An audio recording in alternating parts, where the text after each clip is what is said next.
ജീവികളിലെ രാസസംവേദനം എങ്ങനെ പ്രവർത്തിക്കുന്നു എന്ന് നമുക്ക് പഠിക്കാം. ഇത് വളരെ ലളിതമാണ്. നമ്മൾക്കിതിനെക്കുറിച്ച് കൂടുതൽ മനസ്സിലാക്കാം. ഒന്നാമത്തെ ടോപ്പിക് ഡച്ച് സസ്യശാസ്ത്രജ്ഞനായ FW വെൻഡിന്റെ വളരെ പ്രശസ്തമായ കണ്ടെത്തൽ.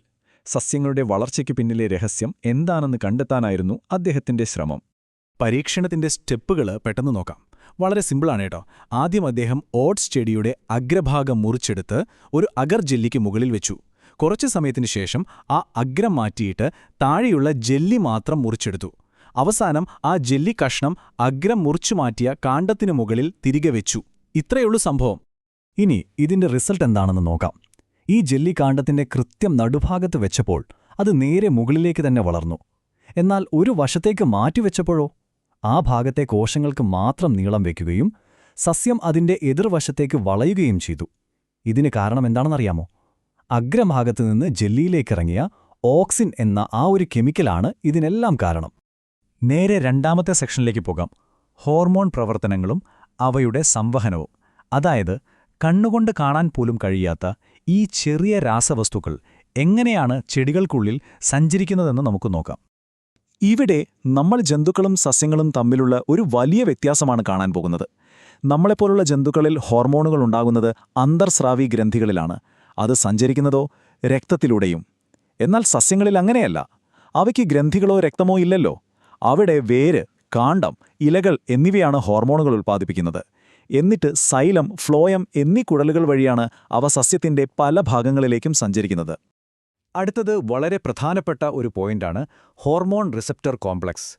ഒരു കാര്യം ഓർക്കുക, എല്ലാ ഹോർമോണുകളും എല്ലാ കോശങ്ങളിലും പോയി പ്രവർത്തിക്കില്ല. ഒരു പ്രത്യേക ഹോർമോൺ പ്രവർത്തിക്കുന്ന കോശത്തെയാണ് നമ്മൾ അതിന്റെ ലക്ഷ്യകോശം അഥവാ ടാർഗറ്റ് സെൽ എന്ന് വിളിക്കുന്നത്. ഈ ഹോർമോൺ ആ ലക്ഷ്യകോശത്തിലെ റിസപ്റ്ററുകളുമായി കൂടിച്ചേരുമ്പോഴാണ് ഹോർമോൺ റിസപ്റ്റർ കോംപ്ലക്സ് ഉണ്ടാകുന്നത്. ഇതാണ് യഥാർത്ഥത്തിൽ കോശത്തിന്റെ പ്രവർത്തനങ്ങളെ കൺട്രോൾ ചെയ്യുന്നത്. ഇനി പ്രകാശവും സസ്യങ്ങളും തമ്മിലുള്ള ആ കണക്ഷൻ നോക്കാം. അതായത് ഫോട്ടോട്രോപ്പിസം. ഇതിൽ ഓക്സിനുള്ള പങ്ക് വളരെ വലുതാണ്.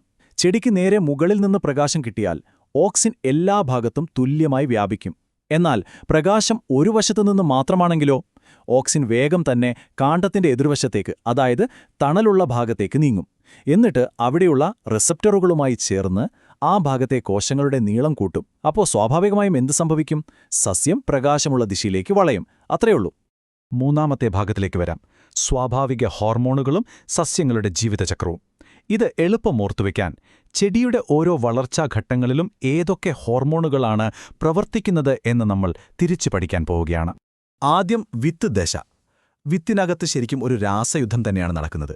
അബ്സിസിക് ആസിഡ് വിത്തുകളോട് എപ്പോഴും ഉറങ്ങാൻ, അതായത് സുഷുപ്താവസ്ഥയിൽ തുടരാൻ ആവശ്യപ്പെടും. പക്ഷേ അനുകൂലമായ ഒരു സാഹചര്യം വരുമ്പോൾ ജിബർലിനുകൾ വന്ന് ഈ സുഷുപ്താവസ്ഥ ഇല്ലാതാക്കും. ഒപ്പം തന്നെ സൈറ്റോകിനിനുകൾ കോശവിഭജനവും വൈവിധ്യവൽക്കരണവും സ്പീഡാക്കി വിത്തിനെ മുളക്കാൻ സഹായിക്കും.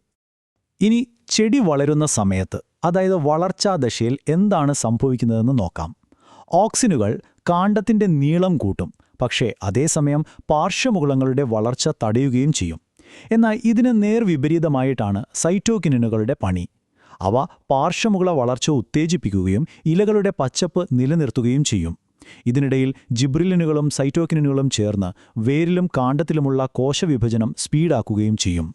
ചെടി അത്യാവശ്യം വളർന്ന് പാകമാകുന്ന ദശയിലെത്തുമ്പോൾ ഹോർമോണുകളുടെ ഡ്യൂട്ടി വീണ്ടും മാറും. പൂക്കളുടെയും പഴങ്ങളുടെയും ഉൽപ്പാദനമാണ് ഇനി ഓക്സിനുകളുടെ ജോലി. ജിബ്ബർലിനുകൾ ആ ഫലങ്ങളുടെയും വിത്തുകളുടെയും വളർച്ചയ്ക്ക് സഹായിക്കും. അതേസമയം സൈറ്റോകൈനിനുകൾ വളർന്നുകൊണ്ടിരിക്കുന്ന ഭാഗങ്ങളിലേക്ക് ആവശ്യമായ പോഷകങ്ങൾ എത്തിച്ചു നൽകുന്ന തിരക്കിലായിരിക്കും. ഇനി അവസാന ദശ. ഇവിടെ എഥിലിൻ ഒരു വില്ലന്റെ അല്ലെങ്കിൽ ഒരു വിഘാടകന്റെ റോളാണ് ചെയ്യുന്നത്. ഇലകളിലെയും ഫലങ്ങളിലെയും ക്ലോറോഫില്ലും പ്രോട്ടീനുകളും വിഘടിപ്പിച്ച് എഥിലിൻ അവയെ പഴുപ്പിക്കുന്നു. അതേസമയം ആബ്സിസിക് ആസിഡ് പ്രതികൂല സാഹചര്യങ്ങളെ നേരിടാൻ വളർച്ച തടയുകയും പാകമായ ഇലകളും ഫലങ്ങളും കൊഴിഞ്ഞുപോകാൻ സഹായിക്കുകയും ചെയ്യുന്നു. നാലാമത്തെ ഭാഗത്തിലേക്ക് കടക്കാം. കൃത്രിമ സസ്യ ഹോർമോണുകൾ. പ്രകൃതിയിലുള്ള ഈ ഹോർമോൺ സിസ്റ്റത്തെ നമ്മൾ മനുഷ്യർ നമ്മുടെ കാർഷിക ആവശ്യങ്ങൾക്കും ലാഭത്തിനും വേണ്ടി എങ്ങനെയാണ് ഹാക്ക് ചെയ്ത് ഉപയോഗിക്കുന്നത് എന്നാണ് ഇവിടെ കാണാൻ പോകുന്നത്. ആദ്യം കൃത്രിമ ഓക്സിനുകൾ. ഇവ വളർച്ചയ്ക്കു വേണ്ടി മാത്രമല്ല നമ്മൾ ഉപയോഗിക്കുന്നത് എന്നതാണ് ഏറ്റവും വലിയ പ്രത്യേകത. മുറിച്ചുനട്ട തണ്ടുകളിൽ വേരുമുളപ്പിക്കാൻ ഇത് സഹായിക്കും. എന്നാൽ 2,4-D എന്ന കൃത്രിമ ഓക്സിൻ കാർഷിക മേഖലയിൽ വളരെ ഫലപ്രദമായ ഒരു കളനാശിനിയായിട്ടാണ് കൂടുതലും ഉപയോഗിക്കുന്നത് എന്നോർക്കുക. ഇനി പെട്ടെന്ന് മറ്റ് ചില ഉപയോഗങ്ങൾ കൂടി പറയാം. മുന്തിരിയുടെ വലിപ്പം കൂട്ടാനും കരിമ്പിന്റെ കാണ്ഡം ദീർഘിപ്പിക്കാനും നമ്മൾ കൃത്രിമ ജിബ്രലിനുകൾ ഉപയോഗിക്കാറുണ്ട്. എന്നാൽ വാഴപ്പഴം, തക്കാളി തുടങ്ങിയ ഫലങ്ങൾ ഒരേ സമയം പാകപ്പെടുത്തി ഒറ്റയടിക്ക് വിളവെടുക്കാൻ നമ്മൾ കൃത്രിമ എഥിലിനാണ് ഉപയോഗിക്കുന്നത്. ഇത് ശരിക്കും കർഷകർക്ക് വലിയൊരു സഹായമാണ്. അങ്ങനെ നമ്മൾ അവസാന ഭാഗത്തെത്തിയിരിക്കുകയാണ്. ഫോട്ടോ പീരിയോഡിസവും പൂവിടലും.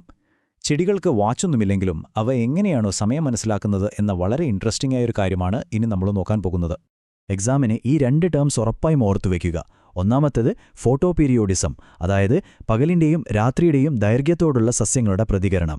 രണ്ടാമത്തേത് ഫൈറ്റോക്രോം, സസ്യങ്ങളെ ഈ ദൈർഘ്യം തിരിച്ചറിയാൻ സഹായിക്കുന്ന പൂർണ്ണമായി വിരിഞ്ഞ ഇലകളിൽ കാണപ്പെടുന്ന പ്രകാശഗ്രാഹി വർണ്ണകമാണ് ഫൈറ്റോക്രോം. പ്രക്രിയയും അത് തിരിച്ചറിയുന്ന സെൻസറും മാറിപ്പോകരുത്. ഈ ഫോട്ടോ പീരിയോഡിസം എങ്ങനെയാണ് വർക്ക് ചെയ്യുന്നത് നോക്കാം.